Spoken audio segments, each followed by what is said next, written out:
Descubre nuestra programación y prepárate para ver mucho más.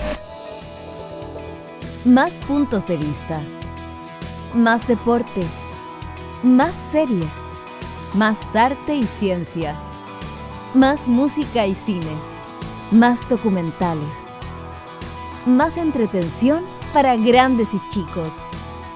Descubre UChile TV, donde todas las verdades se tocan.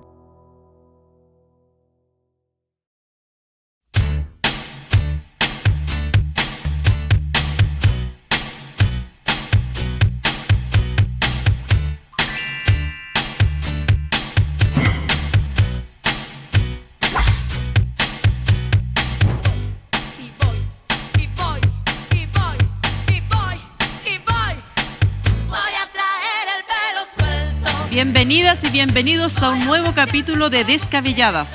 Saludamos a todas las personas que nos ven a través del 11.2, las señales por cable, YouTube de Universidad de Chile TV y quienes nos escuchan en la Radio Universidad de Chile 102.5.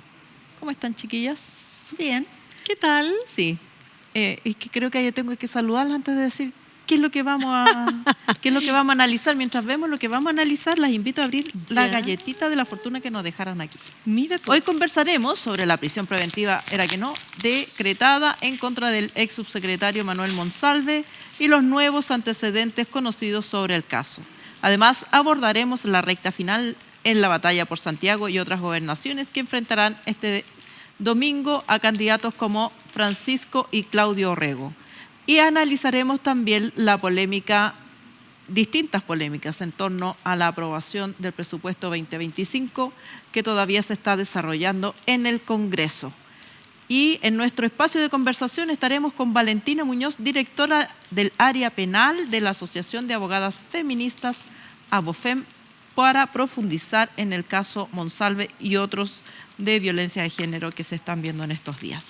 Ya, a ver, ¿qué le salió? A mí me salió unos numeritos. ¿Qué significa esto? Oye, solamente me quiero quejar porque mi galleta ya estaba rota antes de yo abrirla. Lo encuentro el colmo. Sí, añeja y rota. Ya, pero que alguien me explique qué significa que me haya salido el 666. No puedo abrir. Y no la puedo abrir. A mí salió el 13, 20, 35, 40, pero al otro lado. No, pero lo que hay que leer es el mensaje. El mensaje. Pero dime, por eso favor, te ha ido mal en la vida. ¿Qué puede significar esto? A ver.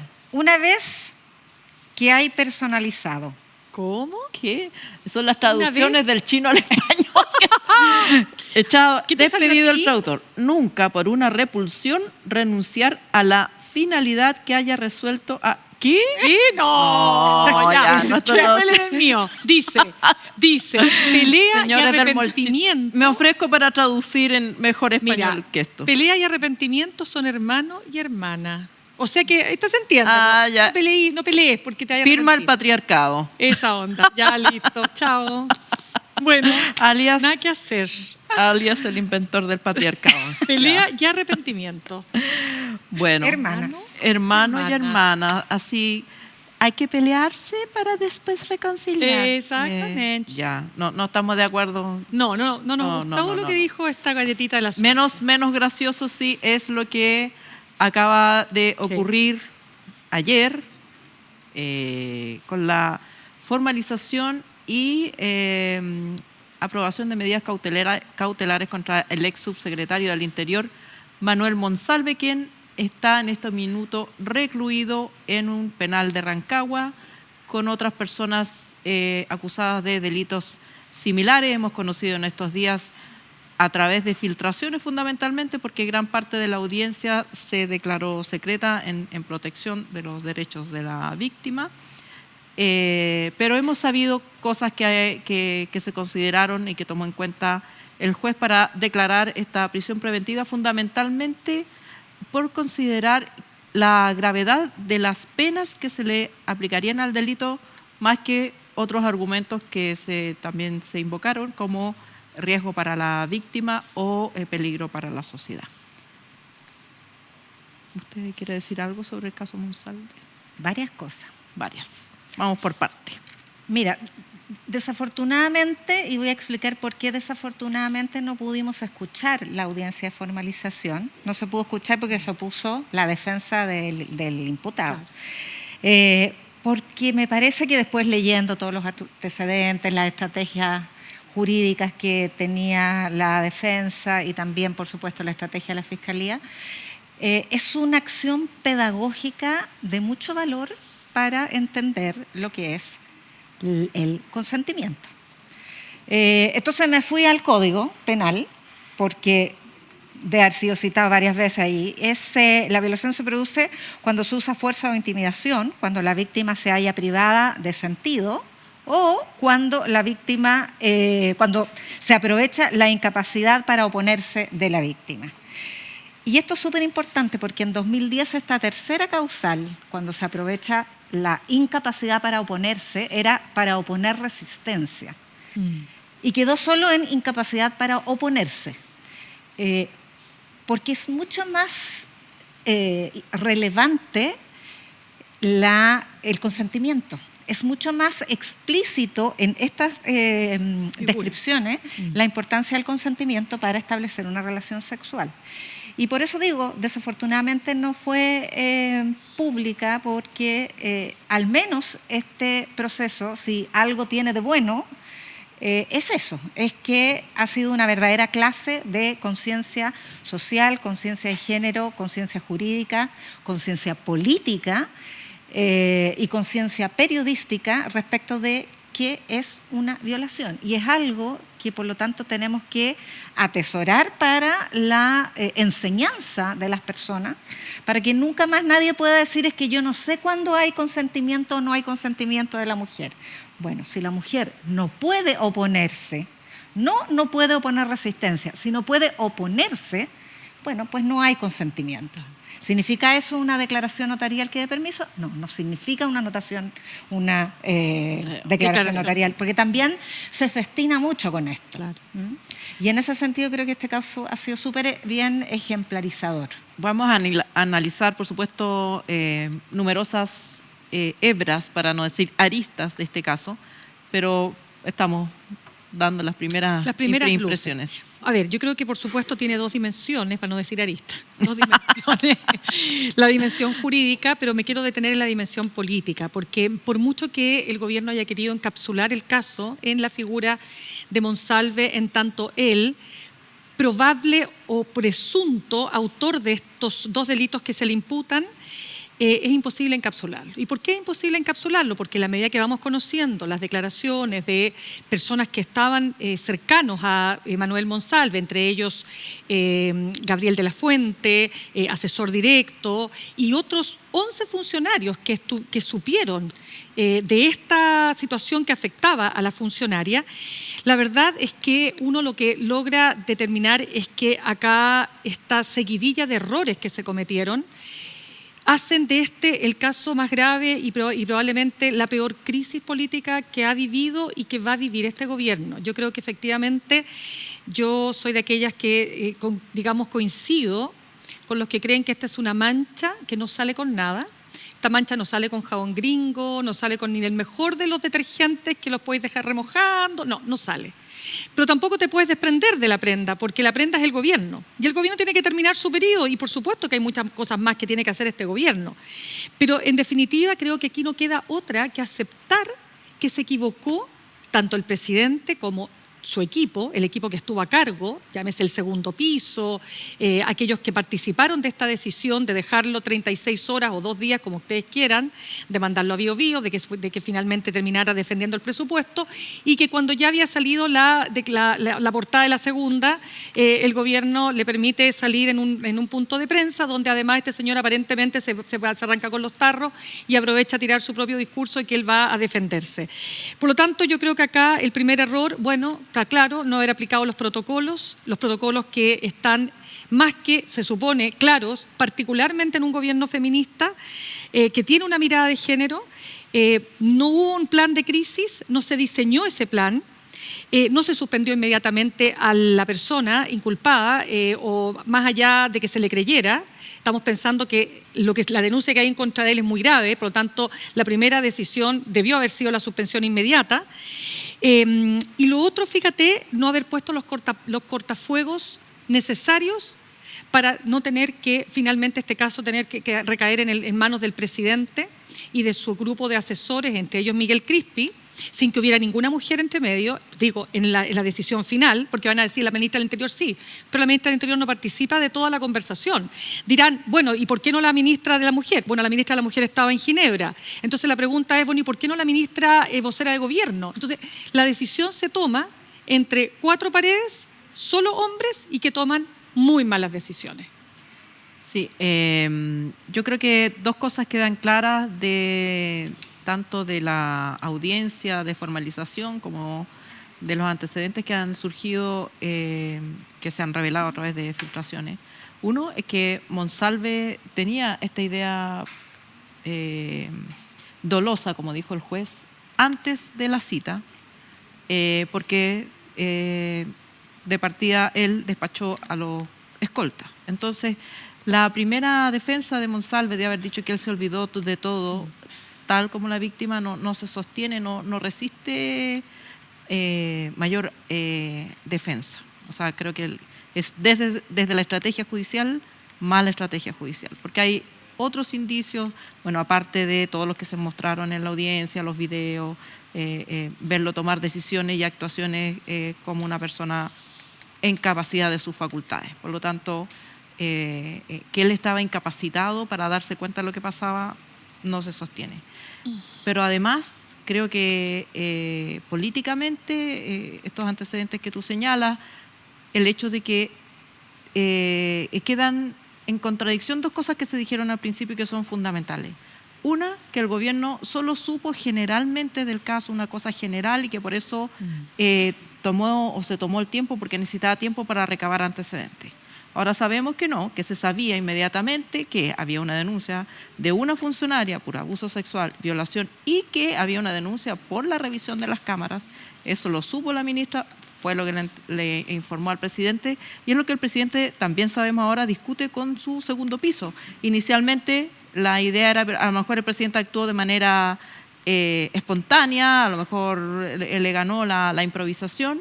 No, hubo una decisión de su segundo piso, y yo creo que el segundo piso se tiene que hacer cargo de esas decisiones.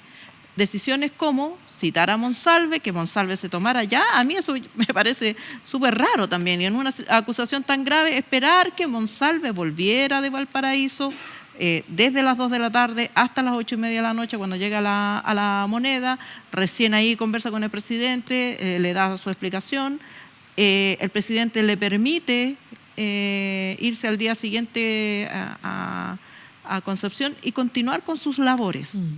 También queda en evidencia que esta versión que se dio inicialmente de que había una decisión ya tomada de pedirle la renuncia o de manifestarle la decisión gubernamental de que se tenía que ir, no quedó de manifiesto en ninguna de las acciones que hubo en esas 36, 72 horas, sino que se tomaron realmente cuando el artículo salió en la segunda. Y creo que ese problema político tiene que ver con lo que hemos hablado antes, que son los sesgos en los equipos de trabajo. Yo creo que no es en este caso baladí el hecho de que solo hayan intervenido hombres en esta decisión. Totalmente. La ministra efectivamente participa entregando la información, también se le ha criticado que no haya hecho un diseño para resolver el problema en el ministerio y no subirlo al presidente, pero bueno, ella entregó la información, pero quien toma la decisión es el presidente con un segundo equipo compuesto solo por hombres. Yo creo que esa es pésima decisión, y que efectivamente ahora se suma el tema de los gastos reservados, que podemos continuar hablando, que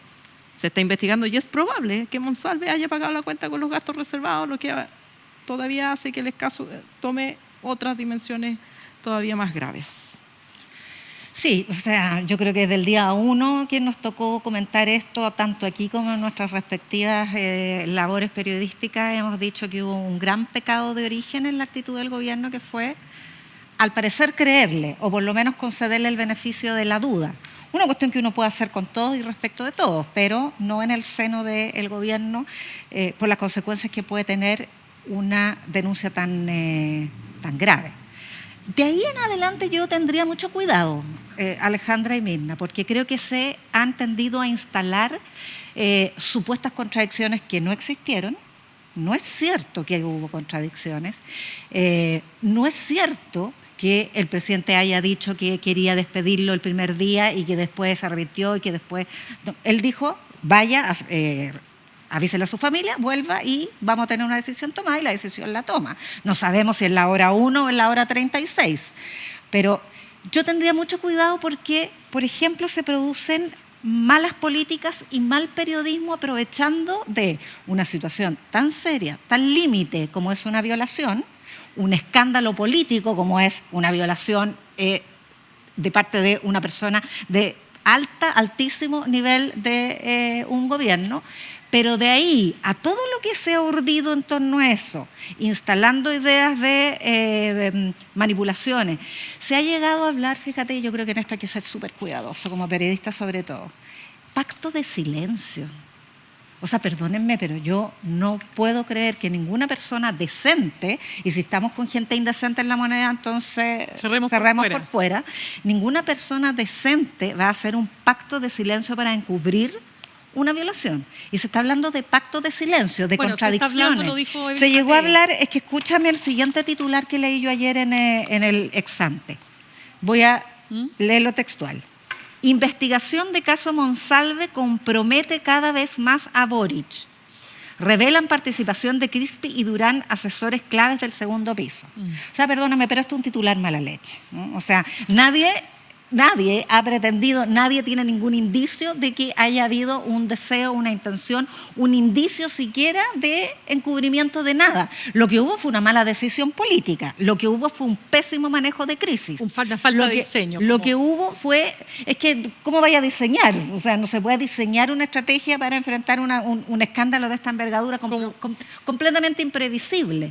No, pero de ahí a permitir que gente se permita, por ejemplo, como hoy día, amenazar con rechazar la partida presupuestaria del Ministerio de la Mujer porque hay un pacto de silencio por una violación, no, perdóname, pero no. Pero ¿sabes qué? ¿Te puedo agregar algo? Hay cosas que no corresponde hacer y a mí de verdad me molesta porque me parece que es indecente aprovechar una cosa tan grave como la violación, sin duda, para generar daños políticos laterales. Claro. A mí me parece que está bien, hay que criticar una y mil veces al gobierno por esas 36 horas. Sí. Pero no creo que sea decente hablar de pactos de silencio, ni sea decente rechazar partidas presupuestarias para las mujeres, por favor. O sea, si aquí estamos probando jurídicamente que hay violencia contra la mujer, que hay violaciones hasta en los espacios más impensados. Entonces, con mayor razón, necesitamos más prevención, necesitamos más campañas contra la violencia hacia la mujer, necesitamos mejor periodismo para prevenir este tipo de Claro, pero mira,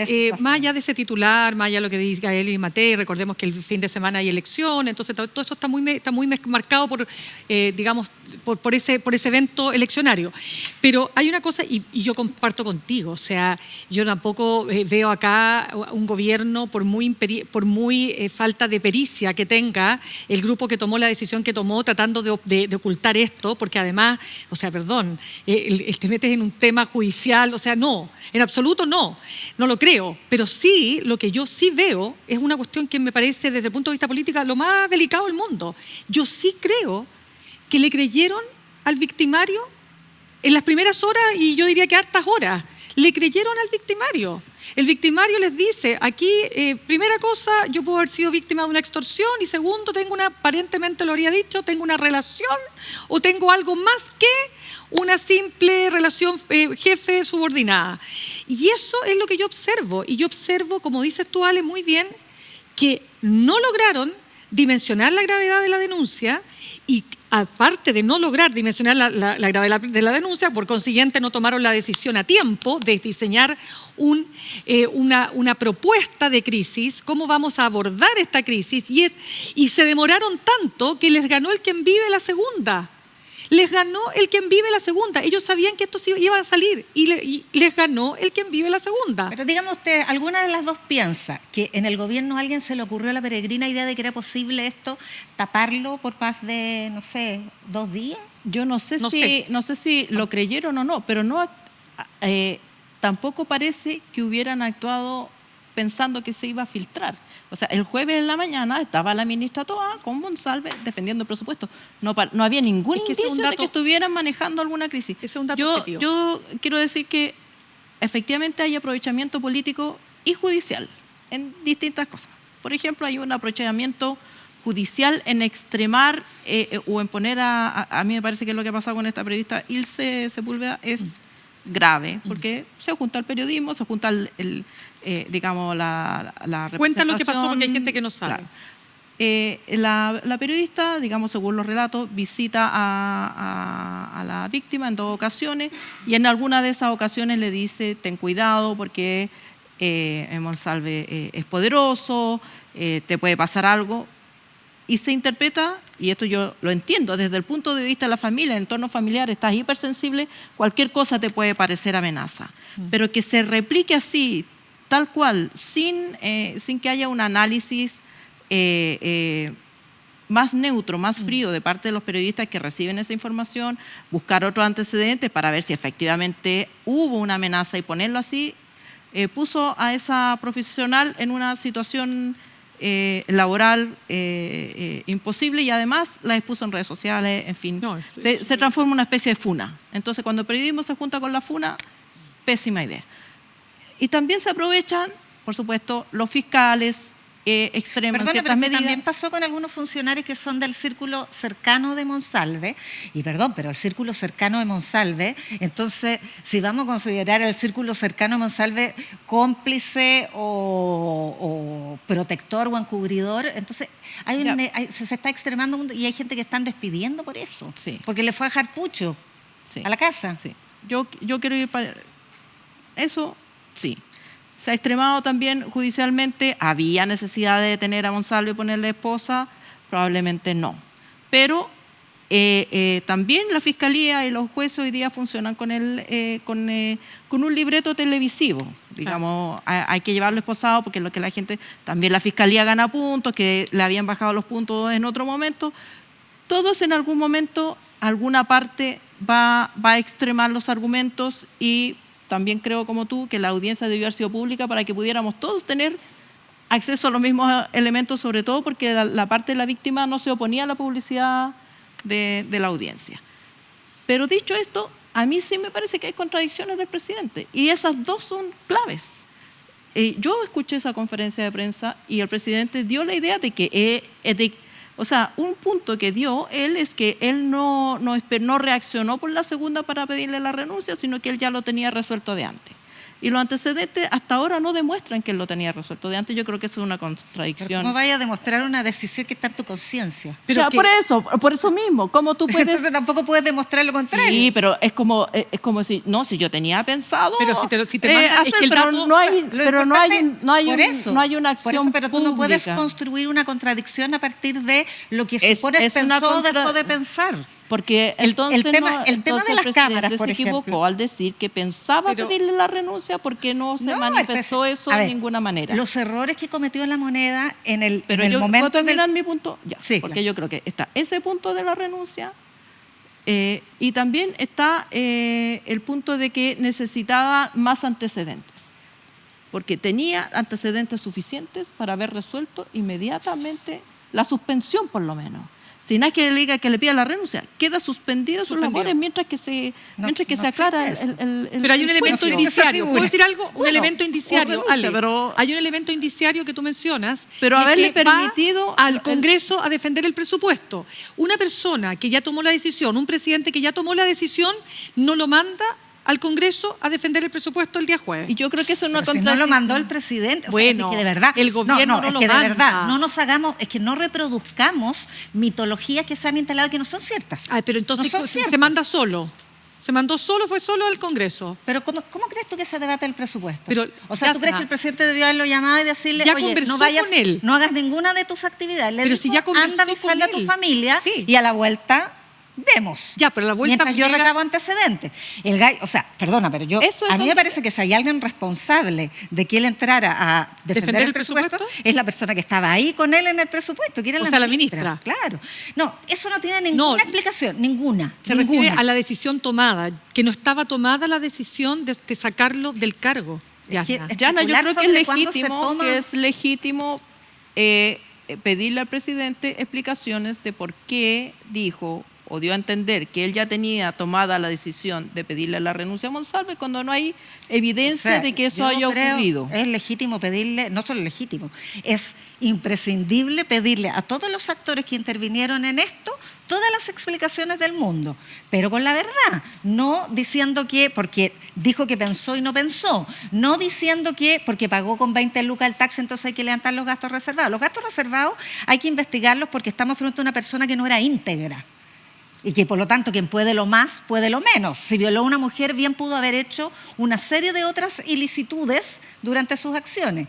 Pero de ahí a empezar a... O sea, declararse sorprendido porque el presidente se reúne con su jefe de gabinete y su jefe de asesores, por favor, se reúnen todos los días, a cada rato.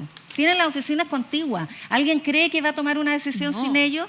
Lo que sería noticioso es que no los hubiera consultado. Por eso lo que fue noticioso es que no consultó al comité político. Eso no debe ocurrir. Exacto. No que sí. Entonces tú no puedes decir que cada persona que se enteró está involucrada, porque resulta que hay 4 funcionarios que la acogieron a la víctima, me la escucharon, Ya que le está. dieron contención y ahora las tratan como parte de los 11 Totalmente. funcionarios involucrados. Sí, acá hemos hablado de Entonces, errores. Hay que tener mucho cuidado. Pero en el serio. punto de prensa fue un error.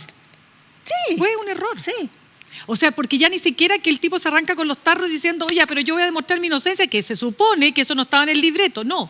Sí, el pero tú no puedes haberle decir dado que el la presidente- tribuna. Tú no puedes decir que el presidente mandó a Monsalve No, a no estoy defender el diciendo- presupuesto. No, o sea, digo- los presidentes no se preocupan de esas cosas, te No. aviso. Ya, Lo pero que te estoy tenía el diciendo martes con información eso- relevante en que, No, yo en creo que que efectivamente Monsalve se debió tomó la haber cedido por decisión. lo menos. Efectivamente, la información que había, nadie puede decir que era mucha si la segunda tuvo acceso a el expediente de la denuncia y esa información no se tenía. El mismo director de la PDI dice, hay una investigación que se llama así y dice violación, abuso sexual y violación de ley de Por eso, inteligencia. por eso que- Ese es el nombre, por lo tanto había un paquete y eso es todo lo que se Pero sabía. Yasna, es que en una crisis Ahora, precisamente... otra cosa es La que ministra eso Toá es ha suficiente. dicho que tenía más información y que la información era completa. Eso fue lo que dijo la Lo que ministra pasa, Toá. Yasna, Era completa, pero es que te das cuenta, ¿no? Era completa porque le estaban cuestionando que el presidente habló de la violación de secretos y omitió denuncia, porque eso le estaban cuestionando. Le estaban cuestionando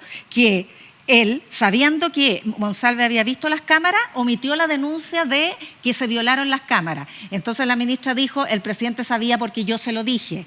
Por ¿Qué le eso- dije yo? Lo que me dijo Senda, que hay una investigación por violación de ley de inteligencia y violación de... No, pero vamos a podemos tener seguir. que cerrar. No, pero retomamos, falta la, podemos retomar retomamos, porque falta la re- dimensión sí. judicial. Judicial. Retomamos a la vuelta.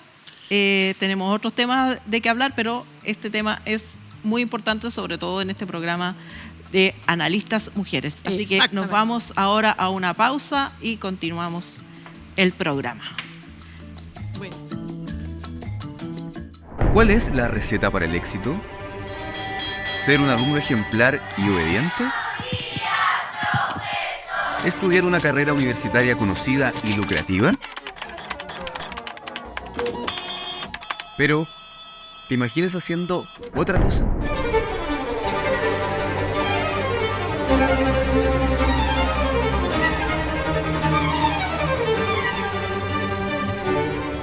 Quizás la mejor receta es simplemente hacer eso que te apasiona. Te invito a conocer personas valientes y sorprendentes que nos cuenten los secretos de sus oficios extraordinarios.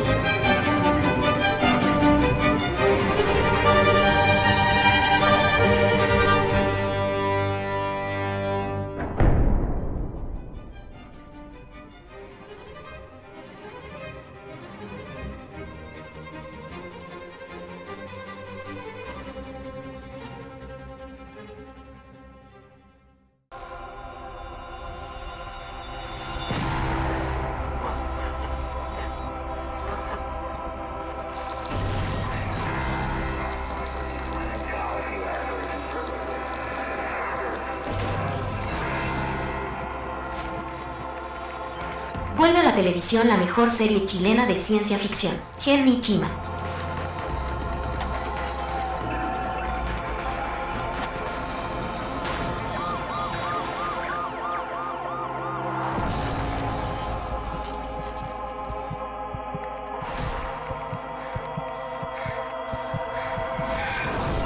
Gen Nichima. No te la puedes perder. Todos los jueves a las 23 horas solo en las pantallas de Uchile TV.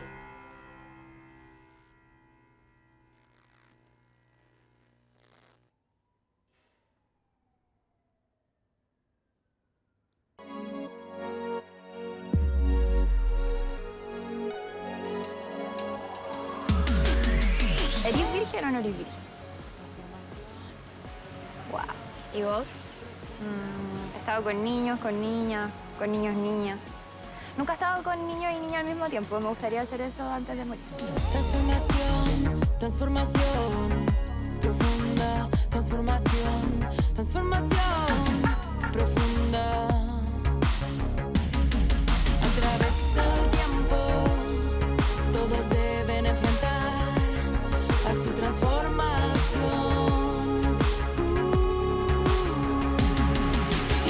Bichos Raros, todos los lunes a las 23 horas por Uchile TV.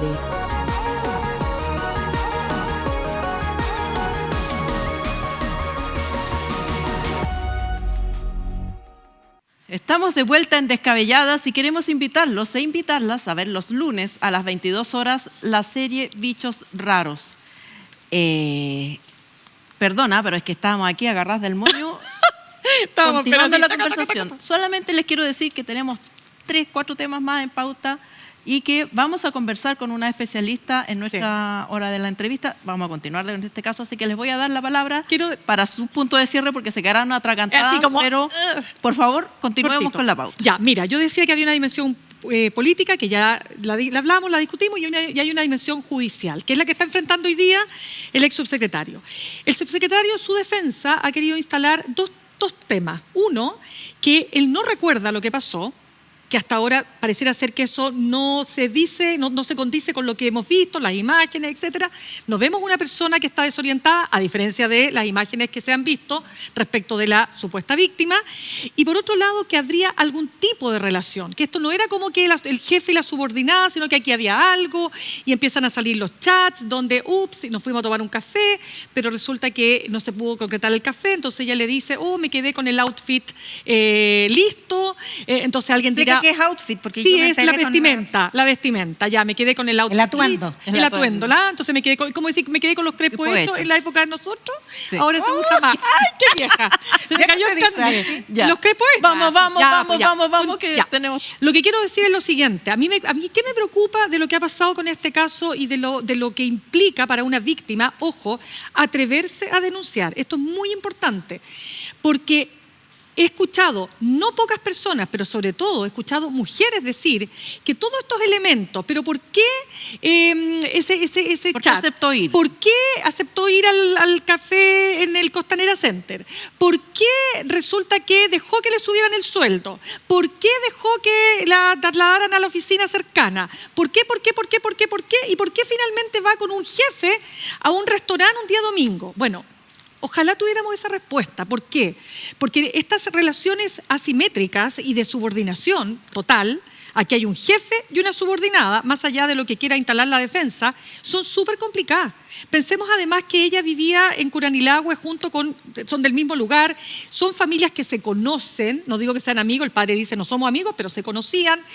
Él había llevado a esta joven, Monsalve, ¿no es cierto?, la lleva al gobierno a partir de una petición que le hace el padre. Entonces no sabemos lo que pasa por la cabeza de esta joven que tiene un compromiso, tiene que responder frente a una expectativa que hay sobre ella, y por lo tanto, solo decir que las víctimas que sufren este tipo de situaciones a veces demoran años de terapia para poder determinar que han sido objetos de un abuso o de una situación tan grave como la que ella describe. Yo solo digo que, ojo, tengamos mucho cuidado con las conjeturas apresuradas, porque creo que este caso recién, desde el punto de vista jurídico, está partiendo. ¿Yasna? No, me viene la reflexión de qué bueno que ahora exista este nivel de rigor y severidad frente a estas denuncias, aun cuando solapadamente se plantean estas dudas, que es cierto, que no se vuelven a plantear nunca más en lo público, porque cuando se plantean en lo público se empieza entonces a instalar la cultura de la permisividad frente a la violación. Claro. Nunca más dudar de una víctima, nunca más dudar de las víctimas de Caradima, nunca más dudar de las víctimas de O'Reilly, nunca más dudar de la víctima de Macaya, nunca más dudar de la víctima de Monsalve. Cierto. Yo Cierto. solamente quiero decir que da lo mismo, incluso podrían haber tenido alguna relación, podrían haber sido incluso matrimonio, pero cuando la mujer no está capacitada para dar el consentimiento, y en este sentido el testimonio del taxista es clave, ella iba vomitando, perdió, digamos, totalmente desorientada, se bajó del auto, están las imágenes, volvió. Monsalve tuvo la oportunidad de dejarla en su departamento. Tuvo la oportunidad también de haberle pedido otra habitación y haberla dejado que durmiera y pasara ese momento de embriaguez. Pero optó por otra cosa. Y ese es el dolo. Y es allí donde ocurre la violación, porque tal como dice Yasna, ella no estaba capacitada para dar el consentimiento, punto. Todo lo demás, tal como dicen las tesis, ni era culpa ni de cómo estaba vestida, ni de lo que hacía, ni de dónde estaba, ni de cómo me vestía. Así que el dato fundamental aquí es si estaba capacitada para dar el consentimiento. La Fiscalía y el fiscal, al dar la cautela más gravosa, han estimado que por el momento, con los antecedentes establecidos, todavía falta tiempo de investigación, no es así. Así que pasemos Perfecto. al otro tema. Ya pues. ¿Qué teníamos como otro tema? Ya se me olvidó. Gobernadores. Bueno, igual este tema ha contaminado, digamos que hay en este momento, por si no lo saben, campaña para la segunda vuelta de aquellas gobernaciones en que no hubo ganador o ganadora en primera vuelta. Y la joya de la corona es, por supuesto, lo que ocurre en la región metropolitana. ¿Por qué? Porque hay dos estilos de liderazgo que están siendo observados por los expertos electorales, politólogos de todo tipo, para saber si en Chile hay agua en la piscina, por ejemplo, para candidatos de marketing como Pancho Orrego, que salen de un programa de televisión y se instalan postulando a cargos con discursos a lo Trump, o si la gente va a preferir candidatos postulantes con trayectoria, con un discurso, digámoslo, más fome, menos incendiario. Claro. ¿Qué les parece a ustedes? Usted tiene que decir quién habla, porque si no nosotros tenemos que hacer un cacho. Ya, yo voy a partir. Ya, ¿usted partió? Mira, Ahora. que no se nos olvide lo siguiente, a todo el mundo, Yo quiero que se creo que si interrumpan. hacemos una encuesta en la calle, yo creo que a nadie le interesa mucho las elecciones de los gobernadores. ¿Pero por qué hay gobernadores?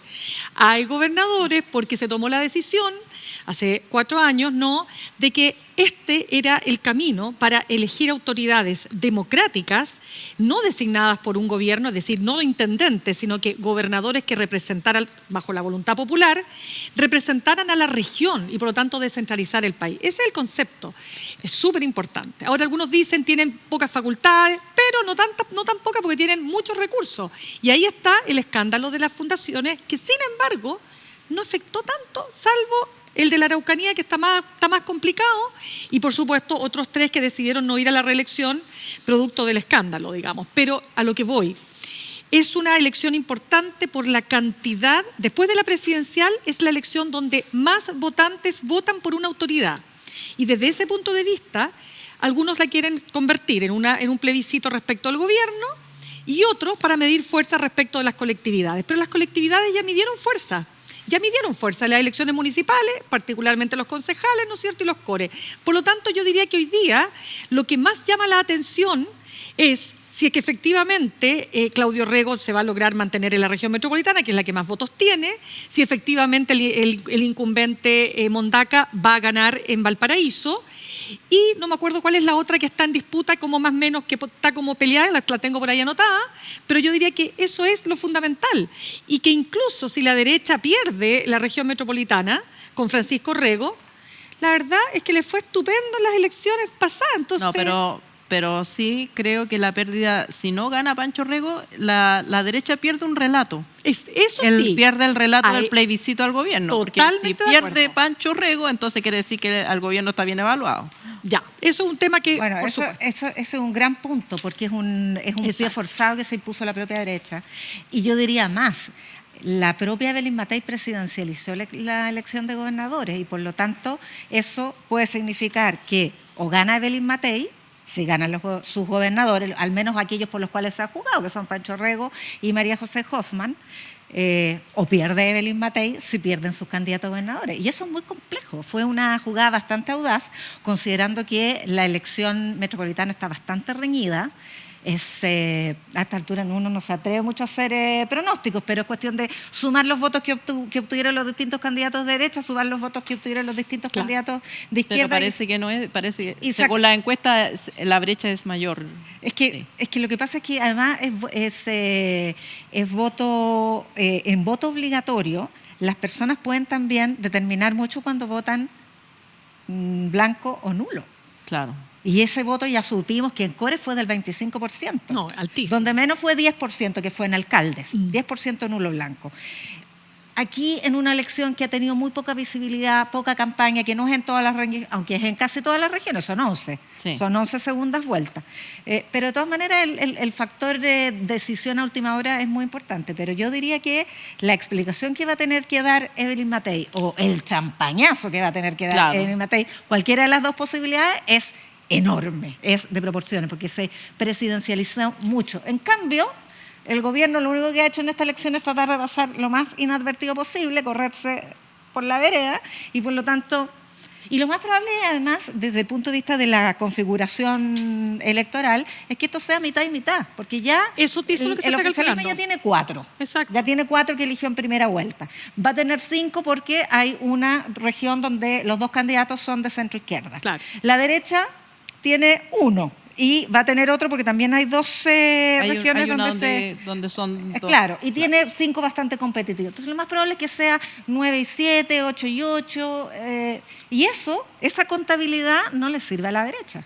Bueno, Bio Bio, que déjame decirte, dicho sea de paso, que en Bio Bio efectivamente Rodrigo Díaz no va a la reelección. Algunos analistas que he leído decían que, fíjate, a pesar del caso convenio, él se baja por el tema Polizzi, ¿no es cierto? Porque Sí. Camila Polizzi se llama, ¿Camila? El caso convenio. El caso Sí, Lencería. Lencería, pero es Camila el nombre. Bueno, Camila, sí. sí. Ya, él se baja por esto, pero fíjate que parecía que en realidad, bueno, no sé cómo le habría ido la elección, pero estaba leyendo, ponte tú, algunos analistas que decían que a lo mejor efectivamente él se habría impuesto. Y el punto hoy día es que Alejandro Navarro la tiene muy difícil, muy, muy difícil. Alejandro Navarro fue un candidato que al final casi que por forceps salió como representando al oficialismo. Nadie quería asumir el rol. O sea, costó mucho encontrar un candidato que estuviera disponible para presentarse en la región, probablemente por todo el escándalo de los convenios, y lo más probable es que gane esta elección el candidato que es es Sergio Yacamán Yacamán. de Chile Vamos, ¿cierto? Bueno, Y ahí hay otra Sí. elección que está clara también y es la de la Araucanía, que va a ganar Zafirio. Zafirio. Claro. No hay ninguna posibilidad distinta, porque también fue la Claro. cantidad de votos que suma. Es por la Pero cantidad él de no votos. no es ni oficialista ni oposición, es un independiente auténtico. Por lo tanto, perdona, si estos pronósticos se cumplen, es que a mí me llama mucho la atención y es que el oficialismo tampoco va a salir tan trasquilado. Ahora, te voy a decir una cosa. Yo no sé si va a influir, no creo que influya tanto el caso Monsalve, en fin, no creo que llegue a pesar tanto porque son elecciones regionales. Pero yo me pregunto, con todo lo que se ha sabido nuevamente, si acaso no hubiese impactado más si la elección de municipales hubiese sido este fin de semana.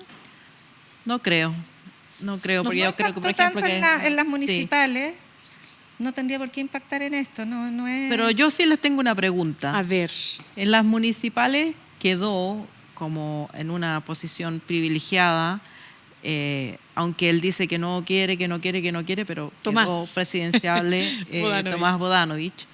Si gana Orrego, tendremos una ¿Cuál primaria Orrego? Orrego-Bodanovich, Orrego-Claudio. No me imagino que Francisco va Bueno, a es una dimensión súper importante, Sí. Alejandra, la que estás dando, Sí. porque así como si pierde Francisco Orrego, se lleva unos buenos votos menos Evelyn Matei, o el daño es importante, si gana Claudio Orrego, también podría recuperar un candidato presidencial al oficialismo, que no lo tiene. Oye, ¿y si gana Francisco Orrego?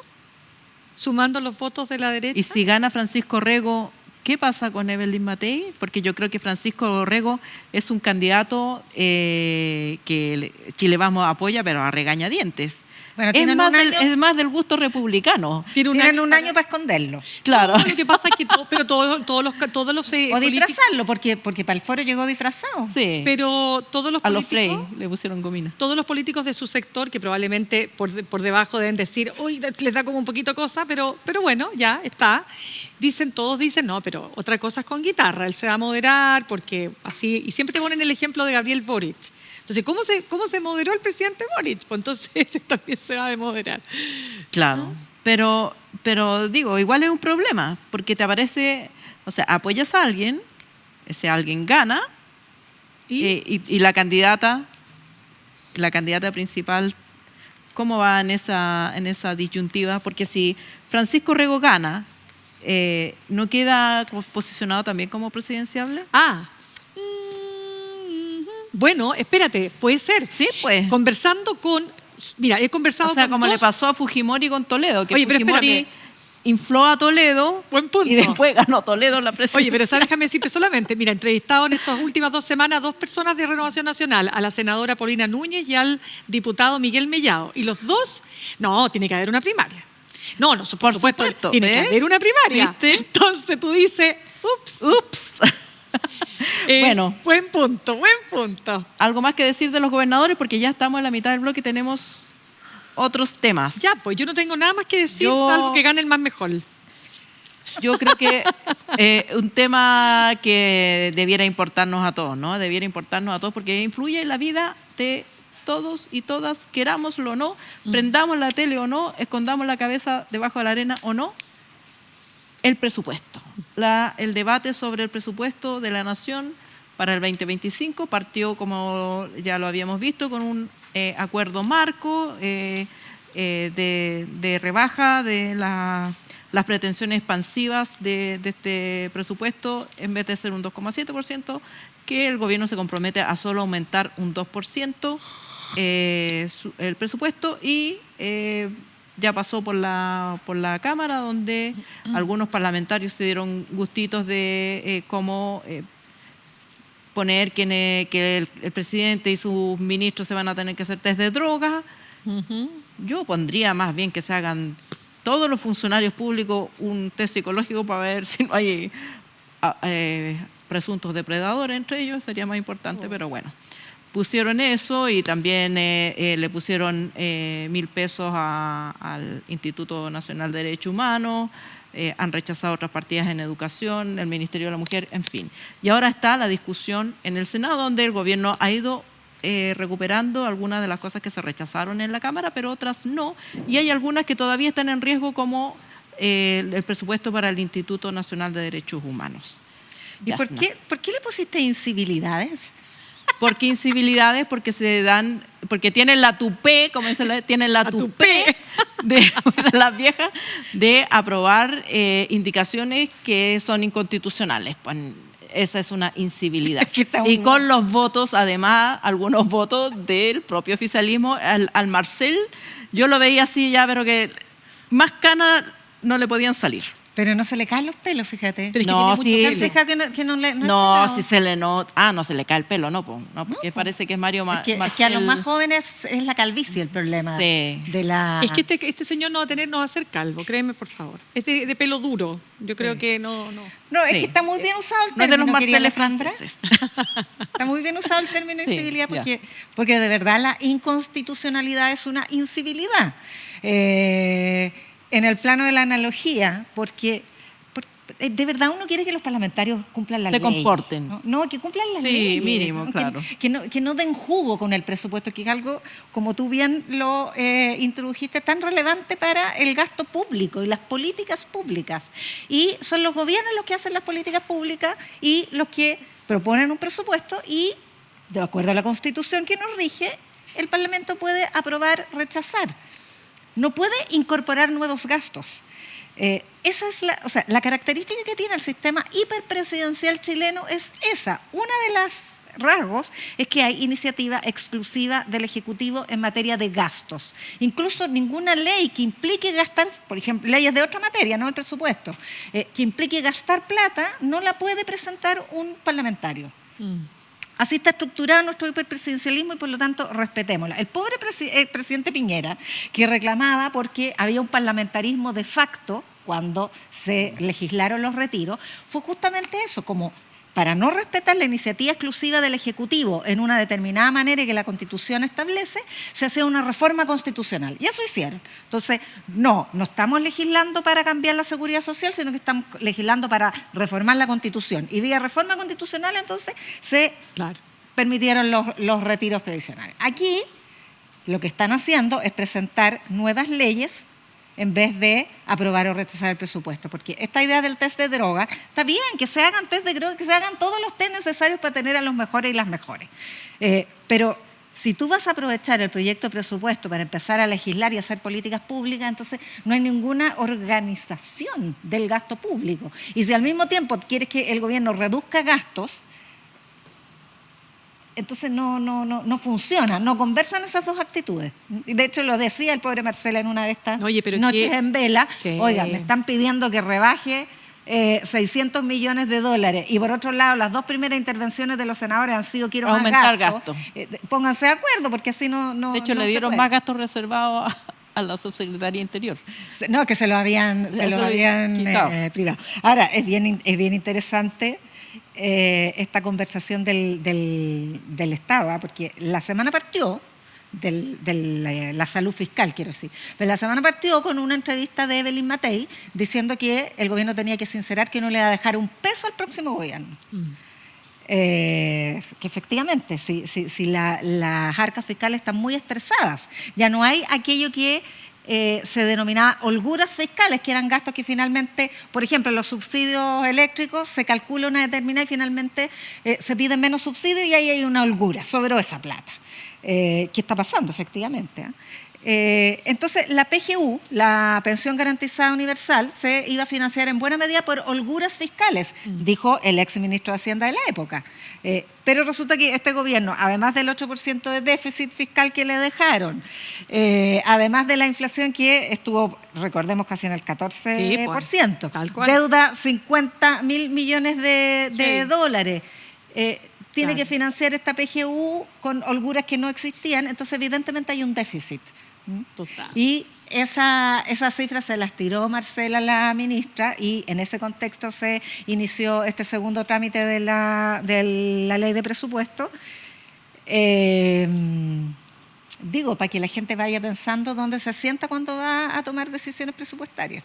Claro, y además ver quién es quién en el Parlamento, porque también se ha ocupado mucho esta idea de que en la Cámara de Diputados todo se demanda un gustito y todo se arregla después en el Senado, ¿no? Pero esto también le hace mucho daño a la necesariamente se arregla. No necesariamente se arregla. Sí. Yo quiero decir que en este minuto, por ejemplo, la partida para el INDH, que aquí también hay mensajes, ¿no? Porque la comisión mixta le puso 1.000 pesos al INDH y el gobierno no puso Era un peso, era un peso. 1.000 pesos, yo lo averigüé directamente con el INDH, porque uno pusieron 10.000 pesos, otro pusieron un peso, son 1.000 ya, pesos. ok. Dato verificado. Pero en todo caso, entre un peso da lo mismo, pero en el fondo lo dejan sin presupuesto. El gobierno no lo repone en la Cámara de Diputados, lo repone en el Senado y ahí hay conversaciones, digamos, tras bambalinas, ¿qué pasó? ¿Por qué el gobierno no hizo esto? Yo creo que hay un debate tras bambalinas soterrado respecto de cuáles son las funciones del INDH. Claro. Y que algunos quieren que el INDH se dedique solo a defender los derechos a la vida o la integridad física en casos de represión policial, por ejemplo, y que se quede en ese contexto. Y otros que piensan que el INDH tiene facultades para plantear defensa de derechos no solamente a la vida, sino que políticos, económicos y sociales, como ocurrió en el caso del conscripto de Putre, donde se planteó el tema de la corrupción, y ahora el tema de la consulta por el gaffiter que murió después de trabajar 18 horas en La Moneda. O las personas que, por ejemplo, han muerto porque no han podido acceder a las listas de espera, Sí, o sea, bueno, que no han... Entonces, ese debate no se ha resuelto. Claro. Esa conversación no se ha tenido abiertamente y por lo tanto se transfiere al estrés que está sufriendo el INDH por si obtiene o no los recursos, y hasta hoy no están garantizados porque hay parlamentarios oficialistas enfermos, no todos se han pareado, hay unos que están con licencia, hay gente que se va a ir porque recordemos que el Congreso los jueves no quieren trabajar muchos parlamentarios y se tienen que quedar mañana hasta no sé qué hora a trabajar y no está asegurado que todos vayan a ir,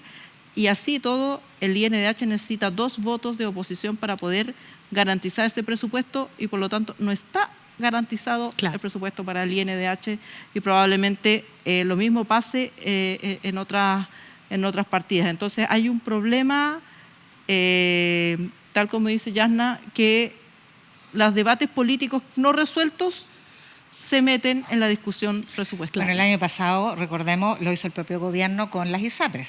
Las ISAPRES estaban a punto de colapsar, no estaba regulada, no estaba tramitada al 100% la ley corta ISAPRES, y en el proyecto de presupuesto se incorporó esta posibilidad de reajuste extraordinario o anticipado de las ISAPRES. Pero mira, nos quedan 3 minutos. Ya, porque entonces, no he dicho nada, sí, ya.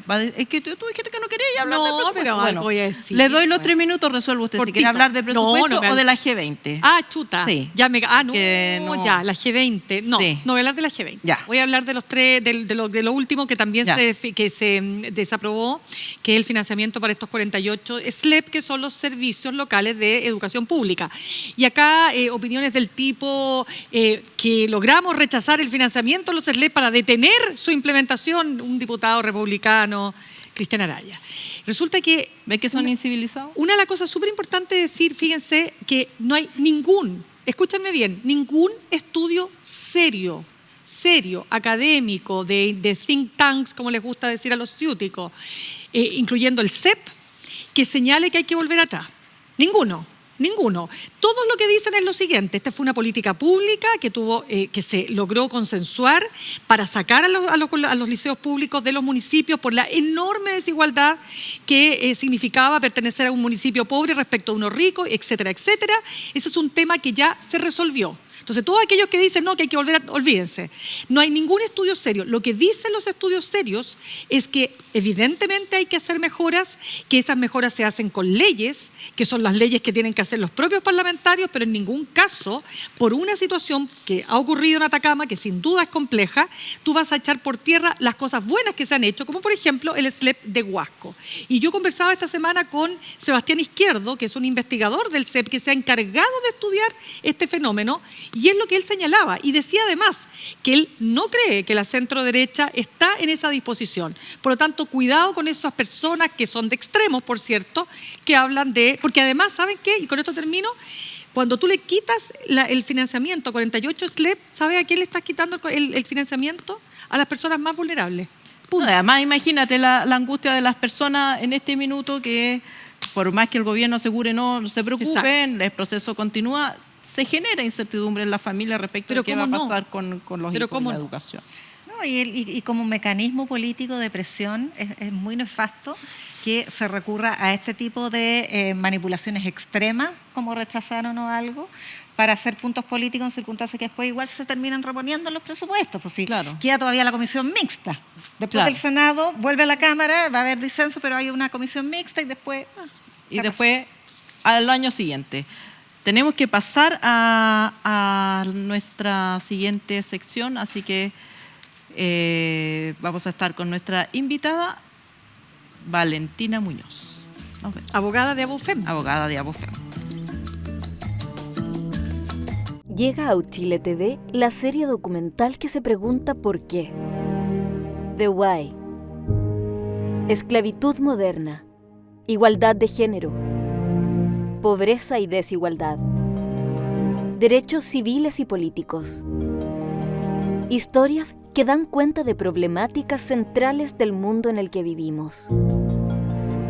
The Why. Historias del mundo para el mundo.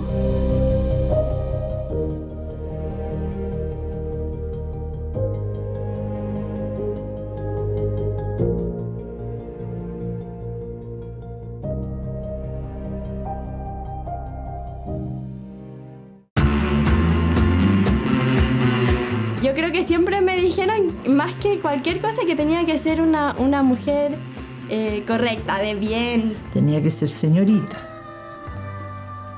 Y tenía que llegar virgen al matrimonio. Responsable,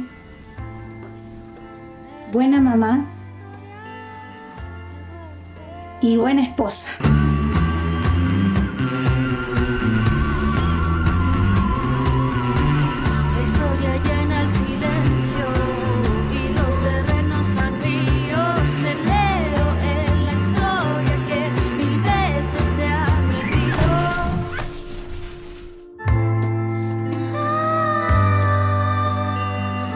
Tomar desayuno, hacer aseo, ver series coreanas mientras tejo.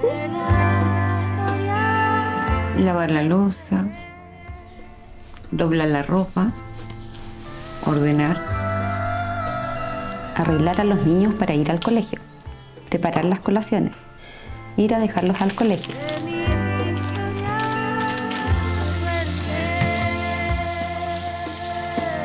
Cuidar a mis papitos fue lo más lindo de todos los cuidados que he hecho.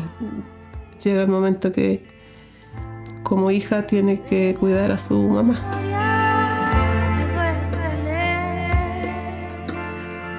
En mi casa hay hartos fantasmas. A mí no me da miedo, al contrario, me hacen sentir acompañada. Yo creo que son otras mujeres que vivieron en esta casa, en otra época.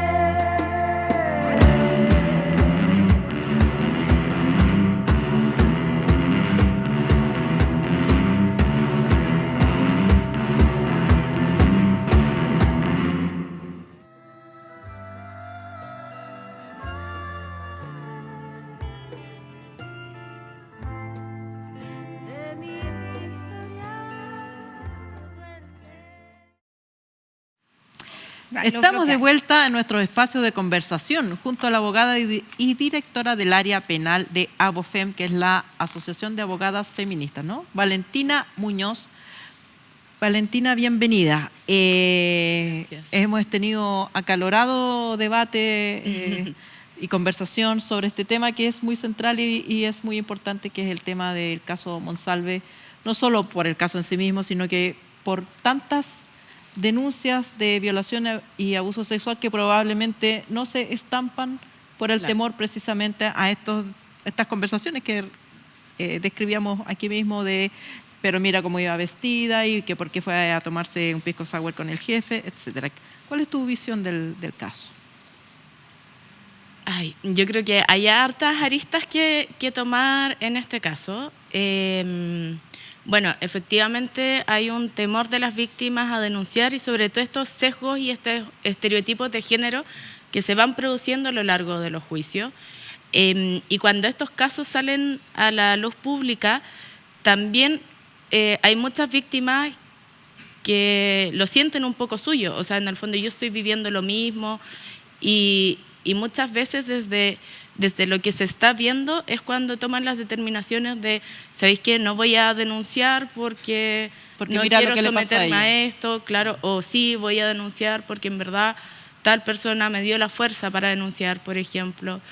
Igual este es un caso súper particular, fuera de lo mediático también, en que desde la denuncia hasta la formalización, que finalizó ayer, igual transcurrió un tiempo corto de investigación, donde las diligencias se hicieron de manera rápida, que no pasa en todos los casos de los delitos sexuales. Y la impresión de la mayoría de la gente es al revés, de que se demoró mucho. O sea, comparado con el resto de los casos, es un tiempo breve, dices tú. Sí, todo lo contrario, fue súper rápido todo lo que ocurrió. Entonces, también ahí es como, ojalá todos los casos de aquí en adelante pudieran actuarse de la misma manera. O sea, que en el fondo el presupuesto, por ejemplo, del Ministerio Público para que se pueda abordar los casos de los delitos sexuales de una manera un poco más eficaz y no estar esperando 1 o 2 años para recién una formalización. Fíjate, Valentina, que conversamos en el primer bloque los beneficios y costos que puede tener un caso tan mediático como el que estamos viendo. Beneficios porque, bueno, hemos aprendido lo que es violación, que no es solamente que alguien te atrapa por sorpresa, te intimida, te golpea, te asalta y te viola, sino que basta con que no haya consentimiento. Y eso es una enseñanza para la sociedad, yo creo que es bien importante. Pero por otro lado, intimida el hecho de que sea tan público, se sepan tantos detalles. Yo me imagino, me pongo en los zapatos de la víctima y que se estén ventilando en todos los medios de comunicación cada uno de los detalles de la declaración, de las diligencias. Entonces, ¿cómo manejar esto? Sobre todo desde el derecho, porque ustedes en ABOFEM ven estos temas desde el punto de vista del derecho. Sí, y bueno, en realidad, por ejemplo, nosotras celebramos harto que en la primera audiencia que hubo de formalización fuese público, o sea, bueno, las audiencias son públicas, ¿ya? Pero en el fondo hay ciertas diligencias que pueden ser resguardadas. Hay ciertos momentos de una audiencia que puede ser resguardada y puede ser reservada. Entonces, fue público, por ejemplo, cuando el fiscal hizo la lectura de los hechos, pero de ahí, cuando se empezó a ver los medios de prueba con los que se contaba, etcétera, toda esa parte fue reservada. Entonces, nosotras, de alguna forma, y lo mismo en la audiencia del día de ayer, y que finalmente lo que se hace público es la resolución del tribunal, los alegatos de los abogados, etcétera, pero cuando se está viendo uno por uno los medios de prueba, ahí eso tiene que ser reservado. Y es lo que debería ser, o sea, no, creo que como sociedad no necesitamos conocer más allá el detalle que sí son necesarios en el juicio, pero el detalle como tan íntimo de qué es lo que dijo tal persona, de qué es lo que dijo esta otra persona, porque en verdad sí, o sea, hay una revictimización o una victimización secundaria, mejor dicho, hacia la víctima, hacia su entorno, el que se esté transmitiendo por distintos medios, las cámaras de seguridad, reproduciendo declaraciones, y para todos los casos, en el fondo, de agresiones sexuales. Valentina, pero te quiero hacer la siguiente pregunta, porque se ha hablado de esto, ¿no? El show mediático, cuando se detuvo a Monsalve, el que saliera esposado. Pero por otro lado, fíjate, yo me preguntaba, ¿sería distinto en otra parte del mundo? Y me imaginaba el país, uno de los países más desarrollados, Alemania. Cuando tú tienes al zar de la seguridad acusado de un delito tan grave, independiente que todos son, digamos, nadie es culpable hasta que se pruebe lo contrario, me pregunto si acaso había otro camino. Desde ese punto de vista, no sé cómo lo ves tú como abogada desde el otro lado del mostrador. O sea, yo creo que efectivamente es mediático. O sea, estamos hablando de una persona, claro, que tiene tenía un alto poder político, por lo menos al momento de los hechos, y claramente es algo que importa a nivel país. Yo creo que hay ciertas cosas que no deberían reproducirse, que son temas que de hecho son reservados de la carpeta investigativa y que hay medios que aún así lo están reproduciendo. Y también recordar que ahí la ley integral de la violencia en contra de las mujeres también viene a reforzar un poco que los medios de comunicación no ejerzan violencia sobre las mujeres tanto en estos hechos, por ejemplo. ¿Se ha ejercido esa violencia, dirías tú, con algunas de las revelaciones que hemos conocido? A mi punto de vista, un poco sí. Creo que hay cosas que son reservadas y deberían mantenerse bajo reserva.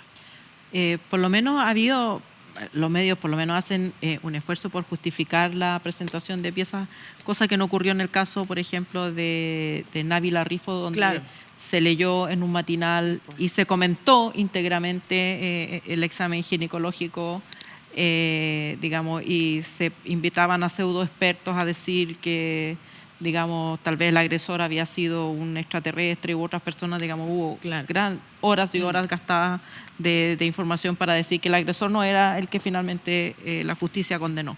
En este caso ha habido un cambio de actitud tanto de los medios, que toman conciencia, a lo mejor no siempre de la manera más feliz, pero han tomado conciencia de que sí hay un impacto en las víctimas, pero también se produce un fenómeno extraño de que, por ejemplo, en la audiencia, la abogada que representa a la víctima quería la difusión de la audiencia, claro, y es la defensa de Monsalve la que pide la reserva. ¿No sucede en estos casos que la reserva, en vez de proteger a la víctima, puede proteger al victimario? O sea, también hay que recordar que igual él es un imputado todavía, no está siendo condenado y por lo tanto hay presunción de inocencia todavía. Entonces hay derechos que son tanto para la víctima como para el imputado. Y en este caso el imputado también está en su derecho a solicitar reserva de ciertos momentos de la audiencia. Entonces, y está bien que así sea. Claro, porque por el momento, o sea, en el fondo ambos tienen sus derechos dentro del proceso judicial.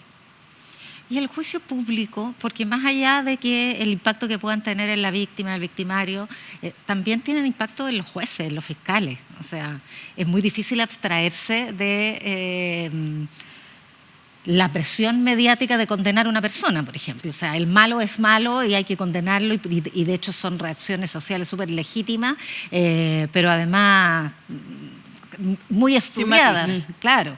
Y si de pronto, no quiero poner, o sea, no me estoy refiriendo a este caso en particular, pero muchas veces el angelito se convierte en diablo, o el diablo se convierte en angelito. O sea, los vuelcos judiciales son conocidos. Entonces, ¿cómo podemos aislar un caso, o sea, una determinación con pruebas tan difíciles de una presión pública como la que legítimamente se está produciendo en este caso y en cualquier otro de esta naturaleza?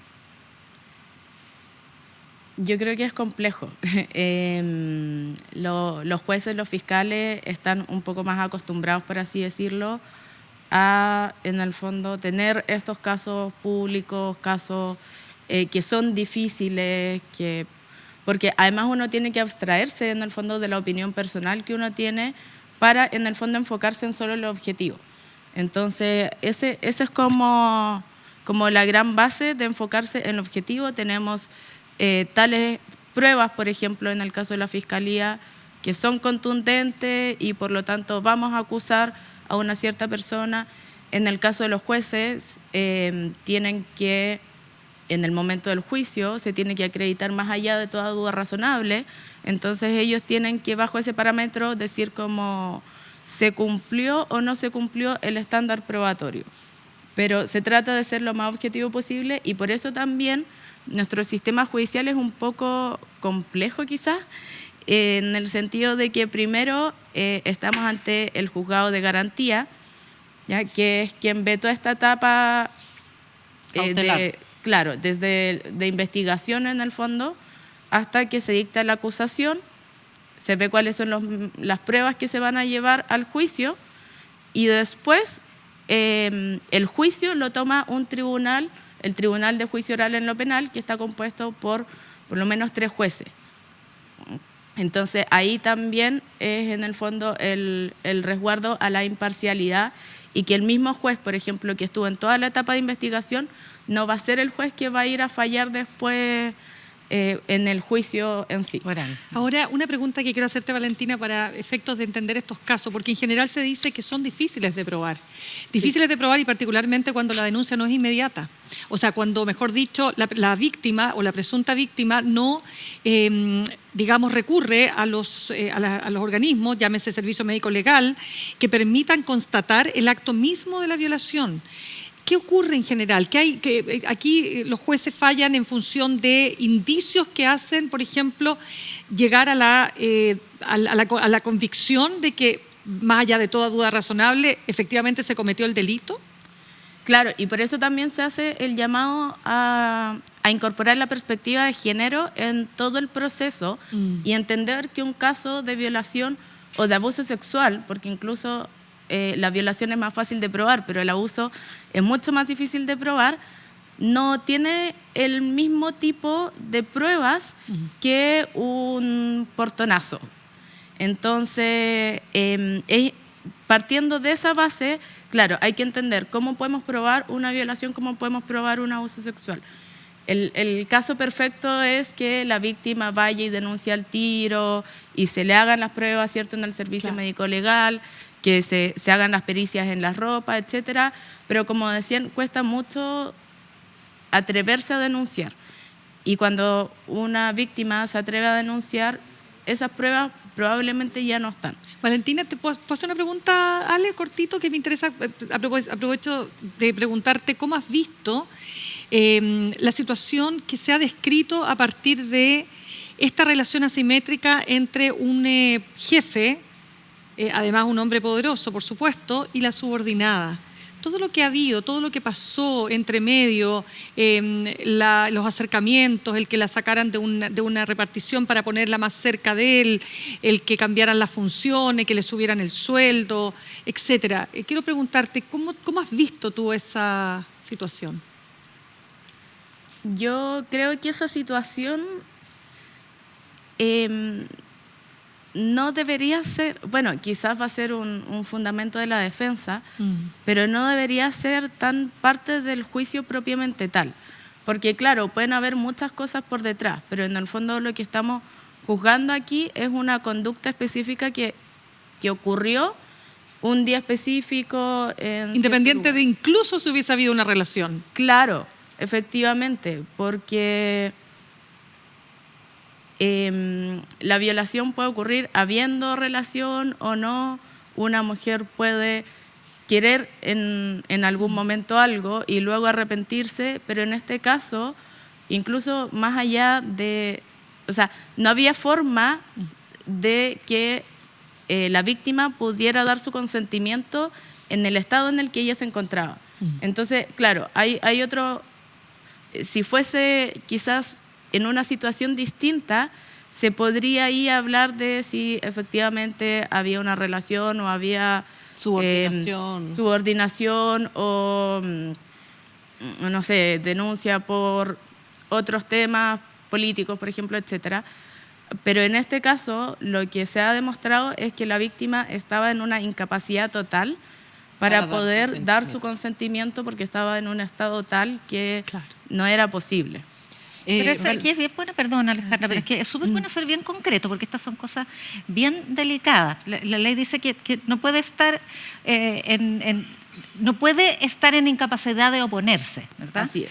¿Toda mujer ebria está incapacitada de oponerse? No. O sea, ¿siempre una relación sexual con una mujer ebria o un hombre ebrio va a ser una violación? Claro. Como los 14 años, digamos. Una niña de 14 años es violación y punto, no está en discusión el discernimiento. Sí. Pero aquí...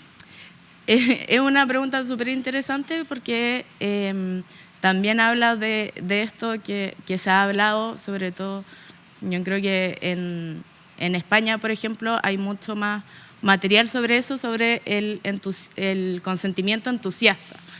En el fondo, así como decir como, sí, quiero... De hecho, han habido memes sobre una notaría fuera de un motel, así como firme su consentimiento.